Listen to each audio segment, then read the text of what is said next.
حياة النجوم مش بس أضواء وشهرة وبريق وأزياء، حياة النجوم فيها أسرار فنية وتفاصيل شخصية وحكايات أحيانا كوميدية وأحيانا درامية. فلاش مع الناقد الفني أحمد سعد الدين. أهلا بيكم وحلقة جديدة من برنامج فلاش. النهاردة هنتكلم على موقف حصل في فيلم، يمكن الخناقة دي وريتنا فيلم من أهم الأفلام الجميلة اللي فيها إبداع وحاجات جميلة جدا. الموقف ده كان عبارة عن حاجة غريبة. المخرج العالمي يوسف شاهين طبعا كان لسه في البداية، احنا بنتكلم في فترة الخمسينيات، كان لسه يعتبر في بداية طريقه، ولكن كان واضح موهبته مهمة جدا.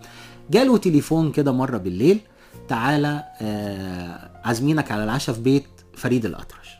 راح لبيت فريد الأطرش، لقى يمكن كل الجنسيات موجودة، من مصر ومن لبنان ومن سوريا ومن الدول العربية كلها كانت موجودة في بيت فريد، وعامل عزومة كبيرة جدا جدا، وقعد وبتاع. وبعدين في الاخر فريد قال له يوسف عايزين نعمل فيلم مع بعض، والقصة موجودة عندنا هنا، القصة على اساس ان في فيلم هيتعمل اسمه انت حبيبي.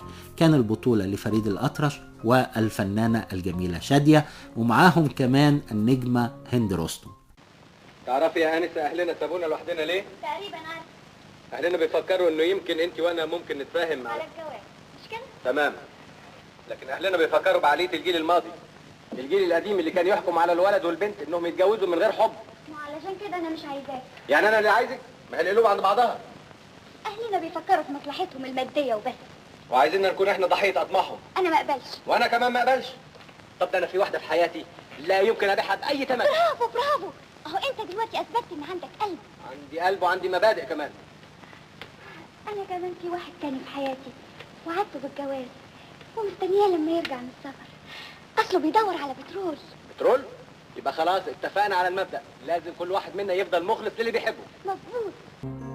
اتفقوا على القصة وابتدى التحضير واشتغلوا وعملوا الفيلم، ويمكن الفيلم ده معروف بالأغنية أكتر بكتير من اسم الفيلم، يعني يا سلام على حبي وحبك ما بين شادية وفريد الأطرش. وعلى هذا الأساس حصلت خناقة في النص، ان فريد الأطرش ازاي يلبس جلابية. اخوه فؤاد هو مدير اعماله، هو المتحكم في كل حاجة، قال لا انه سمو الامير، وسمو الامير ما يلبسش جلابية، ويوسف شاهين عايز يلبسه الجلابية. وانتصر الرأي ليوسف شاهين بعد شوية خناقات، وخلص الفيلم في الاخر وهيتعرض. فكان زمان عشان الفيلم يتعرض كان بيعملوا نسخ تعرض في مصر، ونسخ اخرى تسافر لبيروت وسوريا ودمشق وكده على اساس تعرض هناك. وهم بيصفروا النسخة بتاعت بيروت، فكان زمان بتتوزن كده بالكيلو، الفيلم الخام، فطلع ان الفيلم 21 كيلو. وقف فؤاد الأطرش اخو فريد وقال لا لا لا لا ما ينفعش. ليه؟ لان ده كل افلام فريد الأطرش هي 25 كيلو، ما ينفعش تبقى النسخة 21 كيلو، لازم تكتمل، ما يقولوش فريد اقل ولا اخره. خناقة طويلة عريضة ما بين المجموعة.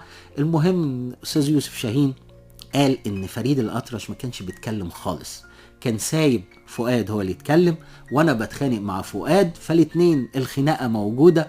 قاعد مين؟ استاذ ابو السعود الابياري. استاذ ابو السعود الابياري مؤلف مهم جدا، يمكن في فترة من الفترات كان هو رقم 1 الحقيقة، سواء في المسرح او في السينما. فقال يا جماعة خلاص اهدوا، واحنا هنعمل دلوقتي حاجة مهمة. وفكر ان هو يعمل اغنية جديدة داخل هذا الفيلم، وبالفعل قعد وهو قاعد كتبها، اللي هي اغنية زينة والله زينة. زينة زينة زينة زينة زينة زينة زينة غالية علينا زي ضيعنينا، زينة زينة زينة زينة زينة